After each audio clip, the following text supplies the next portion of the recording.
প্ৰথমতে সকলোকে ডিজি ইনফো আসাম চেনেললৈ স্বাগতম জনাইছোঁ।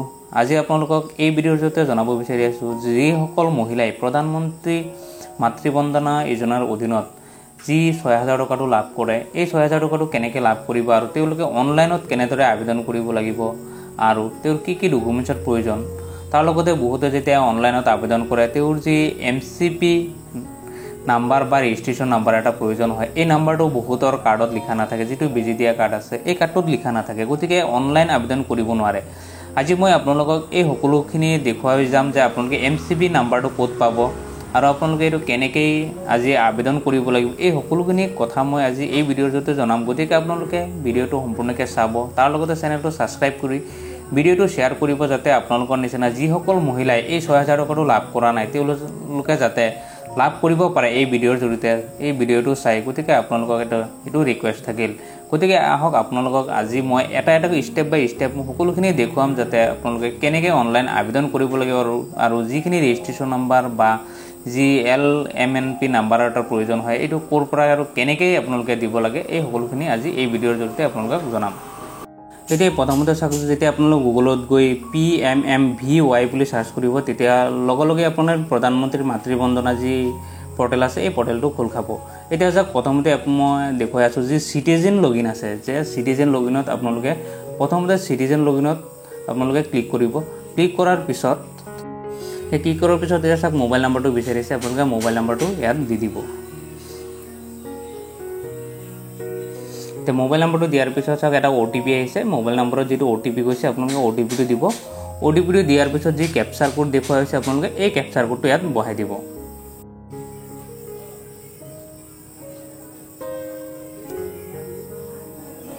এতিয়া চাওক, যিটো কেপচাৰ কোডটো বহাৰ পিছত যিটো ভেলিডেশ্যন কৰিলে, ভেলিডেশ্যন কৰাৰ পিছত আপোনাৰ এইটো মেইন চাইটটো খোল খাইছে। ইয়াত প্ৰথমতে চাওক যিটো বেনিফিচিয়াৰী ৰেজিষ্ট্ৰেশ্যন আছে, এই বেনিফিচিয়াৰী ৰেজিষ্ট্ৰেশ্যনত আপোনালোকে ক্লিক কৰক। এতিয়া চাওক, ইয়াত বেনিফিচিয়াৰী ৰেজিষ্ট্ৰেশ্যনত ক্লিক কৰাৰ পিছত গোটেই পেজটো খোল খাই গৈছে। ইয়াত মই কেইটামান কথা আপোনালোকক জনাওঁ। ইয়াত চাওক, প্ৰথমতে আছে চাওক ফাৰ্ষ্ট চাইল্ড, ছেকেণ্ড চাইল্ড। ইয়াত আপোনাৰ যদি ফাৰ্ষ্ট হয় তেওঁ ফাৰ্ষ্ট লিখিব, যদি ছেকেণ্ড হয় ছেকেণ্ড লিখিব। তাৰপিছত মই ষ্টেপ বাই ষ্টেপ যেনেকৈ লিখি গৈছোঁ আপোনালোকে তেনেকৈয়ে লিখি যাব। প্ৰথমতে নামটো লিখিব, যে নামটো লিখাৰ পিছত আপোনালোকৰ যি আধাৰ কাৰ্ড নাম্বাৰ আছে এই আধাৰ কাৰ্ড নাম্বাৰটো বহাই দিব।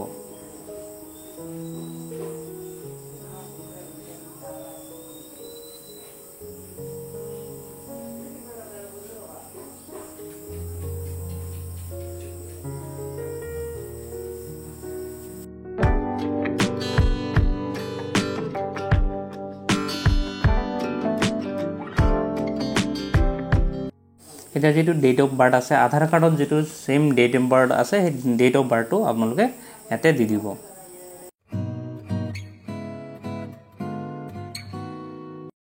এতিয়া চাওক, যেতিয়া আপোনালোকে আধাৰ কাৰ্ডটো দিয়াৰ পিছত যিটো ডেট অফ বাৰ্থ দিলে, ডেট অফ বাৰ্থ দিয়াৰ পিছত এতিয়া চাওক আধাৰ এথেণ্টিকেশ্যন হৈছে। যেতিয়ালৈকে আপোনাৰ এই আধাৰ এথেণ্টিকেশ্যন নহয় তেতিয়ালৈকে আপোনাৰ গোটেই ফৰ্মটো আপোনাৰ ছাবমিট নহয়। গতিকে যেতিয়া আপোনালোকে ফৰ্ম ফিল আপ কৰিব তেতিয়াহ'লে আপোনাৰ যিটো আধাৰ এথেণ্টিকেশ্যন যিটো আহে আপোনালোকে এইটো কমপ্লিট কৰিব। তাৰপিছত আপুনি ষ্টেপ বাই ষ্টেপ গোটেইখিনি ফিল আপ কৰক। তাৰপিছতে চাওক, মই ইয়াত এটা কথা ক'ম, আপোনালোকে যি ডকুমেণ্টছ আছে, এতিয়া চাওক ডকুমেণ্টছৰ কাৰণে বহুত ডকুমেণ্টছৰ প্ৰয়োজন হয়, বহুতে ডকুমেণ্টছৰ কাৰণে এপ্লাই কৰিব নোৱাৰে। এতিয়া আপোনালোকৰ হাতত যদি বাকীখিনি ডকুমেণ্টছ নাই, মই কওঁ যদি আপোনালোকৰ হাতত জব কাৰ্ড আছে বা লেবাৰ কাৰ্ড যদি বনাইছিলে, ই শ্ৰম কাৰ্ড বা জব কাৰ্ড, আৰু যদি কিবা ডিজিবিলিটি বা দিব্যাংগ মানুহ হয় তাৰ যি চাৰ্টিফিকেট আছে এইটো দি এপ্লাই কৰিব পাৰিব। তাৰপিছতো যদি একো নাথাকে তেতিয়াহ'লে যিটো বেজি দিয়া কাৰ্ড আছে NMCয়ে যিটো চাৰ্টিফিকেটখন দিয়ে এই চাৰ্টিফিকেটখন দি পেলাই এপ্লাই কৰিব পাৰিব।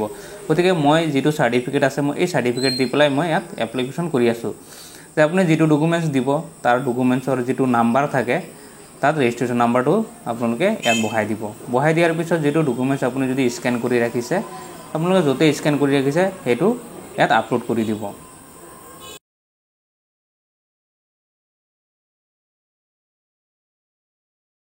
এতিয়া চাওক MCP কাৰ্ডৰ ডিটেইলছ বিচাৰিছে। এতিয়া চাওক MCP কাৰ্ডটো কি আৰু MCP কাৰ্ডৰ নাম্বাৰটো আপোনালোকে ক'ত পাব।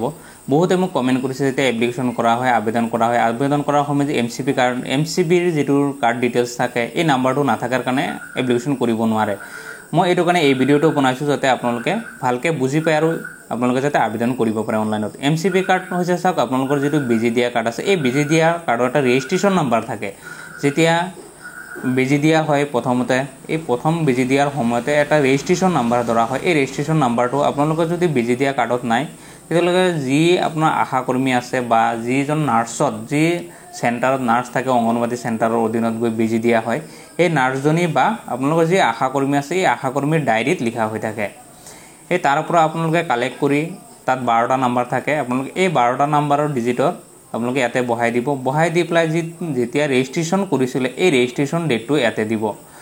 তাৰ নেক্সটত চাওক যিটো লিখা আছে LMP নাম্বাৰ। LMP নাম্বাৰ হৈছে চাওক যিটো যেতিয়া লাষ্ট শেহতীয়াকৈ যিটো ঋতুস্ৰাৱ হৈছিলে বা MC হৈছিলে মানুহজনীৰ, সেই ডেটটো তাত আপোনাৰ সেইটো বেজি দিয়া কাৰ্ডত লিখা থাকে। আপুনি তাৰ পৰা চাই পেলাই তাত ধুনীয়াকৈ বহাই দিলে। LMP ডেটটো বহাৰ পিছত ANC যিটো ডেট আছে, এই ডেটটো বহাব লাগে। এই ডেটটো আপোনালোকে ক'ত পাব? এই ডেটটো আপোনালোকৰ যিটো বেজি দিয়া কাৰ্ড আছে, ইয়াত আপোনালোকে নাপায়। এইটো হৈছে আপোনালোকে যেতিয়া মহিলাগৰাকী যেতিয়া প্ৰথম প্ৰেগনেঞ্চি হৈছিলে, প্ৰেগনেঞ্চি হোৱাৰ 6 মাহ পিছত যেতিয়া প্ৰথম চেকআপত যায়, হস্পিটেলত যায় চেকআপ কৰিবলৈ, সেই ডেটটো মিনিমাম 180 ডেজ, মানে 6 মাহ পিছত যেতিয়া চেকআপ কৰিব যায়, সেই চেকআপ কৰিব যোৱা আপোনাৰ যিটো ডেট থাকে, সেই ডেটটো ইয়াতে বহাই দিব। তাৰ নেক্সটত আপোনাৰ যিটো আছে, যি ল'ৰা বা ছোৱালী জন্ম হৈছে, সেই ল'ৰা বা ছোৱালীৰ জন্মৰ ডেটটো ইয়াতে ধুনীয়াকৈ বহাই দিব, যাতে ভুল নহয়। কাৰণ আপোনালোকৰ যিটো জন্ম চাৰ্টিফিকেট আছে, জন্ম চাৰ্টিফিকেটৰ হিচাপে আপোনালোকে বহাই দিলে। তাৰপিছত চাওক ল'ৰা বা ছোৱালী এটা বা দুটা সন্তান হৈছে, তাত এটা দিলে। তাৰপিছত চাওক যিটো ল'ৰা বা ছোৱালী জন্ম হ'ল, এই ল'ৰা ছোৱালী কি হস্পিটেলত হৈছে না প্ৰাইভেট হস্পিটেলত হৈছে না ঘৰত হৈছে না ক'ত হৈছে, আপোনালোকে এইটো চিলেক্ট কৰিব। যদি গভৰ্ণমেণ্ট হস্পিটেলত হৈছে, আপোনালোকে হস্পিটেলৰ নামটো বহাই। তাৰপিছত ল'ৰা বা ছোৱালী মেল বা ফিমেল কি আছে এইটো চিলেক্ট কৰিব। চিলেক্ট কৰাৰ পিছত আপোনাৰ যিটো বেজি দিয়া কাৰ্ড আছে, সেই বেজি দিয়া কাৰ্ডত যেতিয়া ল'ৰা বা ছোৱালীজনী জন্ম হয়, তাৰ ভেকচিন দিয়া হয়। সেই ভেকচিন ডেটটো আপোনাৰ বেজি দিয়া কাৰ্ডখনত আছে। তাৰ পৰা চাই আপোনালোকৰ এই বেজি দিয়া কাৰ্ড এটা বা দুটা যি বেজি লৈছিলে, সেই ডেটকেইটা ইয়াত ধুনীয়াকৈ বহাই দিব।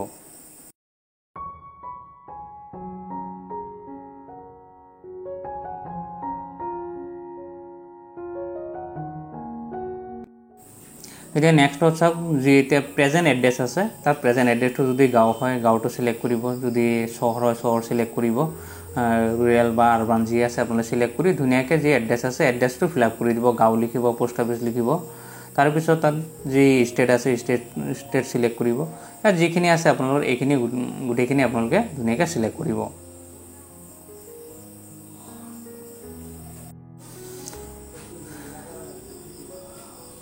ব্লক আছে, ব্লক চিলেক্ট কৰিলে। ব্লক চিলেক্ট কৰাৰ পিছত আপোনালোকৰ যিটো গাঁও আছে, গাঁওটো চিলেক্ট কৰিব। গাঁওটো চিলেক্ট কৰাৰ পিছত আপোনালোকৰ যিটো পিনক'ড আছে, এই পিনক'ডটো আপোনালোকে বহাই দিব।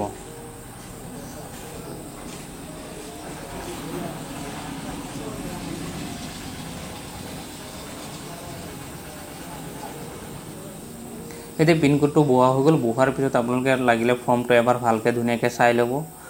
ক'ৰবাত কিবা যদি ভুল থাকি গৈছে, আপোনালোকে চাই পেলাই ছাবমিটত ক্লিক কৰিব।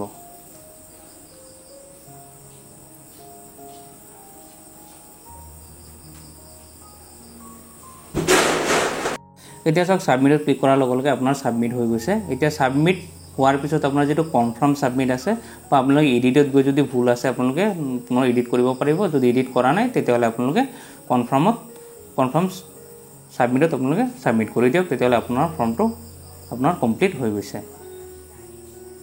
এতিয়া চাওক যেতিয়া আপোনালোকৰ ফৰ্মটো ছাবমিট কৰা হৈ গ'ল, তেতিয়া যি ডাটা এণ্ট্ৰি আছে, আপোনালোকে ডাটা এণ্ট্ৰিত গৈ আপোনালোকৰ যিটো ফৰ্ম আছে, ট্ৰেক এপ্লিকেশ্যন নাম্বাৰ আছে, আপোনালোকে তাতে গৈ আপোনালোকৰ যিটো ফৰ্ম আছে, এই ফৰ্মটো আপোনালোকে PDF-ত, এতিয়া চাওক PDF বা এক্সেলত আপোনালোকে এই ফৰ্মটো ডাউনলোড কৰিব পাৰে, বা আপোনালোকৰ যিটো ট্ৰেক ষ্টেটাছ আছে, আপোনালোকে তাতে গৈ আপোনালোকে এইটো চেক কৰিব পাৰিব। ধন্যবাদ।